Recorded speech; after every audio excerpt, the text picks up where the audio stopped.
But in fiction, you want to pull people into the story, and you're describing the atmosphere and the ambiance and the clothing and the tics that people have and the descriptions of their hair. Fabulous hair, by the way, Rayceen. Okay, 5, 4, 3, 2, 1.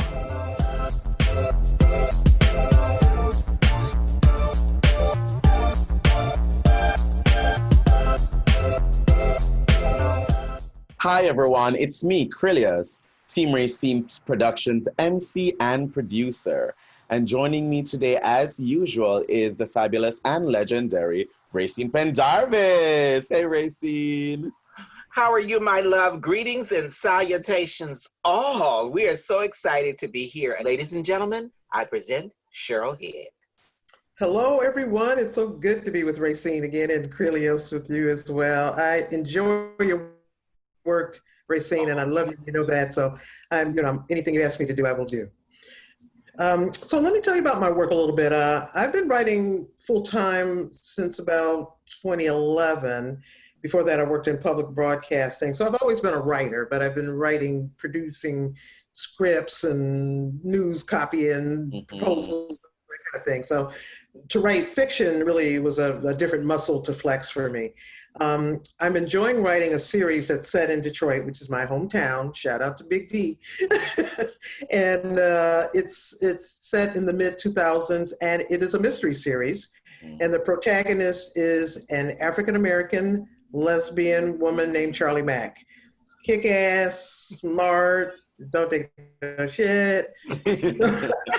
A typical Detroit woman, you know. And she's got a team of people she works with, and she solves problems and finds people that are lost and connects the dots, and she does it with compassion and smarts, and I'm really having fun writing that series. Of course, and I mean, it must be so fabulous writing a mystery series and, doing this right now. Tell me about the character of Charlie. Did you imbue some of yourself within Charlie when you were creating that character? Very astute question. I always say Charlie is a younger, smarter, prettier version of me, and braver for sure. So, but she is a composite of all the smart Black women I know in Detroit and around the country, really. I always tell people that I think Black women are naturally born private investigators because they are always solving problems. They have very little to work with. They're cutting through the bullshit. They're good at telling who's lying and who's not lying. They know who to talk to. They have big networks of friends, so they have people out giving them information. Naturally born PIs. How about that? I think that's important. But you know what? I always tell people, I envision all my friends who write. I envision your books being turned into films. Oh, me too. And if it was turned into a film, who would be name 3 actresses that you would like to see play? Yeah, that's good. So I've thought about this too. I don't know who my backup team is, but I would love Regina King to be Charlie. Ooh. I think she would be a fierce Charlie. Yes. Oh my God, because she was amazing in Watchmen. And she amazing in Watchmen, amazing in that series called Southland where she played. Yes. Oh, I forgot about that one. And I don't know if Regina has ever played a lesbian character. She might have. But I think she'd be fabulous as Charlie because she's got most of the characteristics. The other person that I know, the actress Aisha Tyler? Yes. Oh, yes. She was on The Talk. Yes, absolutely. And she's actually looking at the series now with the eye for whether it could be a TV series or not. Oh, I love it. Looking at it. Oh, so, we're getting a scoop. Nobody else knows this. I love a scoop. And then there are some Caribbean and British Black actresses who I think might be interesting for the role because I need someone who's maybe a little younger in their 30s. Aisha is not, and I think Regina now is in her mid-30s. So someone a little younger. You guys have ideas? Regina? Oh, you know what? The beautiful bald-headed woman from Black Panther. Ooh, she was a fox. Oh, Who was the leader? Danai Gurira. Yes, Oh, wonderful. yes, Oh, yes. man. She was I can also in see The that. Walking Dead. Really, really Mm, good. mm, Yes, mm. yes. In The Walking Dead, I have to watch that. Yeah, she's Mhm. fabulous. She is She was kick butt fabulous. in The Walking Dead. Yeah, Striking, oh, yes. striking looking woman. Yeah, Yes. And she's in very Black striking. Panther, she was giving you, listen, Yes. everything. Like, All of it.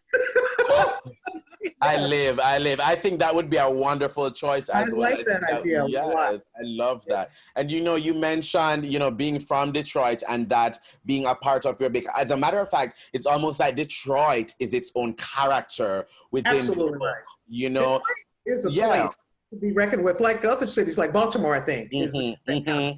Yes. It definitely Definitely. stands up as a character. It's got quirky people. It's got an interesting history. It's a city of the haves and the have-nots, dramatically polarized. So all the characteristics for tension are right there in Detroit. Bubbling over. You know what I picture, like in the film and in your book, are there a lot of like segments that deal with like, because when you think about Detroit, you think about music. Yes. So, you cannot have, it goes hand in hand. So I'm picturing like a fabulous club scene or a musical. So I could just, You're absolutely right. oh. Yeah, I make sure every book has some music reference. It always starts off with a Motown quote from, it's been Stevie, it's been Aretha, it's been Smokey, and always food, because like Baltimore and like DC, it really, there's Detroit's a city of food, a lot of ethnic food, and you have to know where to go to get the best stuff. I have not had good barbecue since I left Detroit. Girl, there's a hole in the wall place in Philadelphia, child. Yeah. Honey, Yeah. it looks like, girl, they'll shoot you out front, but they got the best barbecue. Baby, you got to go over a bridge and turn and go down under. And it's a trailer that sits outside and they smoke it right outside in the grill. Baby, it's giving, put your bulletproof vest on, but get ready to sit down and eat some of the best barbecue. You got to hide, girl. You got to cover. But that barbecue, you're going to live. I love it. Right. I will go there for good barbecue. Oh, I love it. Tell me, Cheryl, what was the transition like, moving from doing, new scripts and all of that and moving into fiction writing? And I asked because, as I went to Howard, I did broadcast journalism, but I was also an English minor. And so I write a lot of narrative fiction. But in school, I had to do a lot of journalism as well. And for me, sometimes there was a little bit of a disconnect. Sometimes, I lean into one more than the other. So how was that transition for you? Yeah. Great question. For me, Krylios, it was the leanness of the journalism writing. You're writing the facts, and you're really not encouraged to add lots of descriptor beyond the facts that you know. So letting my imagination run was the hardest part. Being able to take a sentence that for me might have been 10 words and make them into 15 or 20 words. Because you really want people to see what you're writing, And in journalism, it's just the facts, ma'am. Like as they say, Dragnet, the who, what, where, when. There we go. And there might be a couple other little things, but in fiction, you want to pull people into the story, and you're describing the atmosphere and the ambiance and the clothing and the tics that people have and the descriptions of their hair. Fabulous hair, by the way, Rayceen. All that comes into play, Yes, definitely. And which one would you say you prefer? That's a good question too. I have to force myself on the description. I have a good editor who will say to me, Cheryl, what was Charlie feeling when this was happening? And I'm thinking, oh, you care about that? Okay. And I get that. It's very important because I think, I started out with, I've been writing fiction since I was like 5 or 6, right? Okay. So I've been writing like that forever. And so, but when I decided that I was going to college and what I would pick, I'm like, also I need to make money. So I should do something also a little bit more practical. So I was like, let's do journalism as well, and let English be my minor. But even in journalism classes, always did well. But I knew one constant criticism was like, You know, right here seems a little bit flowery. You know, right here seems you're describing a bit, you know, yes, all of That's that. great. So, And it comes in handy now because they're yes. requiring reporters to also be bloggers. And so that's a different kind of writing as well. So when you're writing the hard news stuff, and then they say, okay, now I need you to write a blog, you're ready to go because your blog is bringing out your personality and all that stuff. I tell you, somebody who I think does a good job of blending the two is Ta-Nehisi Coates. Oh my God, I was just about to say him too. Yes. Wow. So his memoir is filled with facts and chunks of information, but he does such a great job of making it a good story as well. I think he does. He does. Yeah. Really, You know what? really Now I'm sitting here, I'm picturing in my head, you know, the film and even a cartoon series. You know, it's like, you know, all of this is just, you know, animation and film, all of like this character just living out and what Charlie, this, you know, because I mean, there are things. Black lesbian character. Oh, but like a comic book series, and, you know, just, oh my God, you know. And that's what I was thinking of too, as you mentioned, Ta-Nehisi Coates, because I even think of the visual medium in itself, like having your book even transferred into a graphic novel type, so one could look at it in that way as well. You know, so many ways. I never even considered that. That's a great idea. Yeah, it's like a beauty. I know so many writers who, like 10, 15 years down the line, they have like a graphic novel edition of their book. You know, that it's like great. Yes, I could see that now. That, you know, Rayceen, I need you just to give me ideas once a week. Yes, child, yes. Look, you know what? How did you pick the name Charlie? Were there other names, you know, as your main character? Because Charlie is like, you know, I think of Charlie's like sassy and bluesy. And I like the androgyny of the name too. I like that. That's right. And I do that purposely. So her full name is Charlene Mack. Her background is her mother's a high school principal, so that means all through high school she was on lockdown, you know, so she didn't really get to blossom.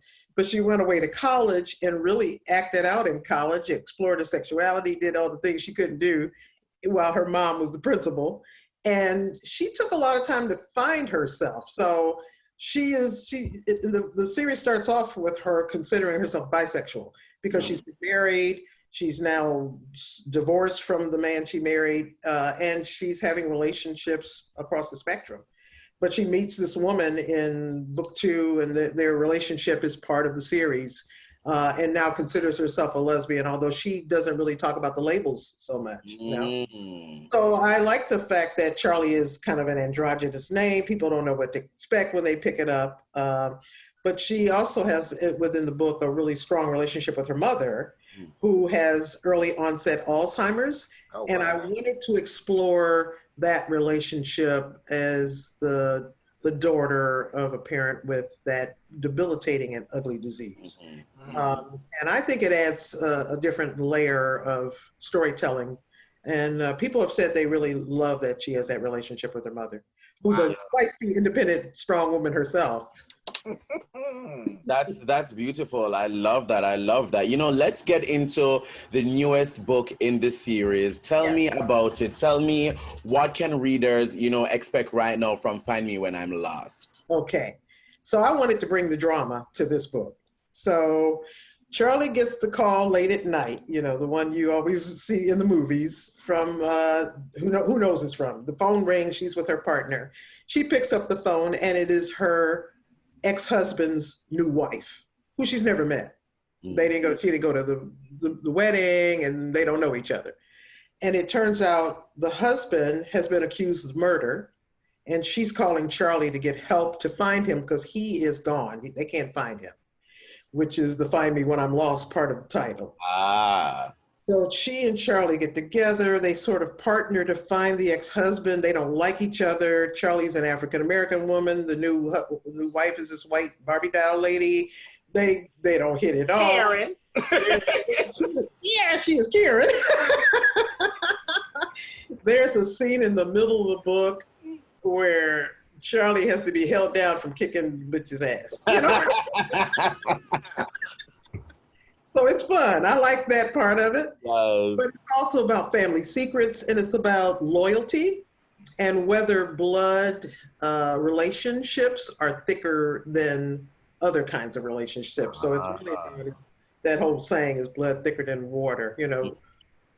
Love is an important thing, but family stuff is sometimes usurps that. So with all of these layers, it's many layers on top of layers, on top of layers, on top of layers. But as a writer, where do you go? How do you get into that thought process of, let me get into the new book? How do you get there? I start off most of the books with an idea that comes from anywhere. It could be a news item or something I see on the news or some people I see on the street or that kind of thing. And then I just write it until I hit a block. That's it. At that point I stop and start to plot it out to really, because sometimes I start off writing it and don't have a clue who did what, So then I stop and logically kind of apply, puzzle solving to the story. I've always liked puzzles and I've always liked mysteries because I do really want to be that writer who keeps you guessing till the very end. I love bringing in surprises. People going like, oh, I didn't see that coming. I love it when people tell me that.